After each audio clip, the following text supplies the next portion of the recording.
Bora para o primeiro ponto, então, né, da nossa palestrinha aqui. É possível reparar ECU? Bom, pessoal, a pergunta ela tem uma resposta. E sim, podemos reparar. É possível, tá? Como? Bom, hoje, para reparar uma central, para reparar qualquer coisa que seja eletrônica, né? O primeiro ponto e o mais importante é a busca do conhecimento, tá? Isso não é novidade para ninguém. Precisamos sim estar familiarizados com a eletrônica e com a parte de hardware e software, né? Vamos falar dessa maneira. Que existe, que faz parte da central. Se eu não conhecer isso, gente, não tem o que fazer, né? A gente não consegue avançar. Por mais esperto, por melhor que nós sejamos e autodidata, claro, a gente precisa ter uma busca de conhecimento. Precisamos buscar alguma fonte de conhecimento. Pode ser sozinho, pode ser fazendo um treinamento, pode ser da forma que você achar mais interessante. Mas o conhecimento ele é vital para que a gente consiga reparar centrais, óbvio, né? Reparar qualquer placa eletrônica. Outro ponto, ferramentas ideais, né? Então não adianta eu achar que as mesmas ferramentas que eu trabalho com a manutenção do motor, claro, algumas vão fazer sentido eu trabalhar, mas não é todas. Então eu preciso ter um ferramental específico, um ferramental voltado para esse segmento, para esse tipo de trabalho, né? Nós vamos falar de ferramental, vamos usar amanhã na aula prática, né? Nós vamos trabalhar, entender, mas é bem interessante você já se situar que sim, precisamos ter ferramental para conseguir avançar, né, rumo ao reparo, digamos assim. E o terceiro ponto, pessoal, é ter uma rotina de testes ou uma rotina de diagnóstico eficiente. Cara, eu bato sempre nessa tecla, porque assim como você está acostumado a trabalhar com o reparo do sistema de injeção eletrônica, provavelmente você não troca peças à toa, ou pelo menos não deveria fazer isso, né? Então você tem provavelmente um método que talvez ou você adquiriu assistindo algum treinamento de alguma pessoa que dá um curso focado naquilo, ou que você ao longo, né, do seu processo de trabalho foi entendendo, ó, para tal defeito eu posso fazer isso, isso, isso, é algo que vai me ajudar a chegar no diagnóstico. Então sim, uma rotina de diagnóstico ela é eficiente desde que você tenha isso, né, desde que você consiga administrar algo nesse aspecto. Mesmo que você anote lá certinho, né, com certeza faz diferença você ter algo nesse conceito aqui, tá? Então, a resposta é um categórico sim, por isso está até grande aqui no slide. É possível reparar. Hoje podemos dizer, pessoal, que em torno aí de 60% das centrais, elas podem ser reparadas. É óbvio, tem central que dificilmente vai dar reparo, a gente sabe bem, né? Então, tem central que pegou água, é algo que normalmente afeta muito, né, o sucesso do reparo. Tem centrais, por exemplo, que recebem um curto-circuito, né? O camarada vai dar algum problema na bateria, enfim, né? Problemas assim dificilmente vão tornar o reparo bem sucedido, tá? Isso também não há nenhum tipo de argumento, né? Não dá para reparar uma central que muitas vezes pegou água e chegou a corroer parte das trilhas, né? Ou que fechou um curto e derreteu boa parte da placa, né? Do fenolite da placa. As demais centrais, que normalmente são defeitos mais crônicos ou defeitos colocados, inclusive, é possível.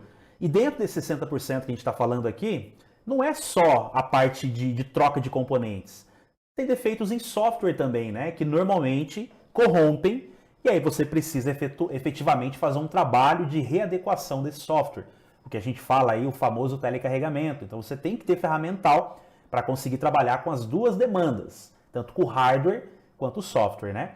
Então sim, a maioria das centrais hoje, principalmente da linha diesel, tá? Porque eu quero mesclar aqui nessa palestra os dois tópicos, tá? Linha leve e diesel também. Então, existe sim centrais da linha diesel que tem defeitos crônicos, tá? Sai de fábrica e vai dar defeito. Um exemplo muito clássico é os módulos da linha Mercedes caminhões, que a maioria desses módulos dão defeito. Em algum ponto, em algum aspecto, vão dar defeito, justamente por onde esses módulos se encontram e justamente pela forma, muitas vezes, como esse caminhão trabalha, tá? Então, de fato, pessoal, a gente pode dizer que sim, a maioria dos módulos é possível ter um reparo.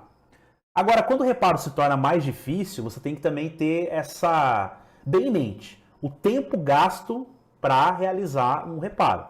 Se você tem uma demanda mais alta, você tem que realmente mensurar se vai valer a pena eu perder um pouco mais de tempo para reparar um módulo que está meio difícil, está meio complexo, ou se às vezes é mais fácil de fato efetivamente trocar o módulo e ganhar na programação. Então isso tudo é macete que você vai entendendo e trabalhando no dia a dia, né? Não tem como a gente ensinar isso. Isso aí é feeling e no fim das contas você tem que realmente definir, esse módulo vale a pena perder um pouquinho mais de tempo, que é um defeito mais casual, então sim, é possível reparar. Outros, como eu te falei, vai ficar à mercê da dificuldade. E se você tem um módulo de estoque e da pressa do teu cliente, né? O objetivo final é sempre conseguir agradar o cliente. Quer seja reparando, quer seja efetivamente substituindo a central e ganhando uma programação, ganhando talvez um pouco mais, né? Um pouco menos, aliás, né? Dado em porcentagem, na troca da central, tá? Então é isso. A gente tem que já ter em mente que é possível e que boa parte das centrais, elas dão reparos.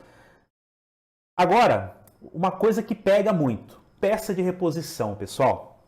Porque o grande medo também das pessoas, ao pensarem, né, na possibilidade de tirar um componente e tudo mais, é aonde encontrar os componentes, tá?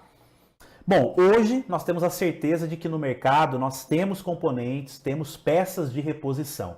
Então tudo que está relacionado a uma central, como CI, circuito integrado, processadores, reguladores de tensão, tudo isso, gente, hoje tem para comprar. Diferente, né, se a gente estivesse falando aí há 8 anos atrás, né? Obviamente, há 8 anos atrás a dificuldade era muito grande. Então a gente era obrigado a ter sucatas para conseguir realmente conseguir reparar, tirar a peça de né? Virava lá um módulozinho doador e aí você ia transplantando mesmo, né, as peças de um para o outro para conseguir resolver. Então hoje, né, nós temos um grande benefício que é isso aqui. Temos peças de reposição no mercado. Temos bastante fornecedor aqui no Brasil mesmo, né? Então, por exemplo, hoje a Evatron é um grande fornecedor de componentes. Temos também a Eletrônica Ribeiro, lá em Campinas, que hoje entrega muito componente, vende para o Brasil todo. Temos vários e-commerces no próprio Mercado Livre, você digita o número da peça, você vai encontrar com certeza. E além disso, né, se não encontrar aqui no Brasil, dá para importar. Então hoje tem um mercado muito vasto em e-commerces também aí de fora, né, que vão fornecer, que vão suprir essa nossa demanda, obviamente, de peças de reposição, tá?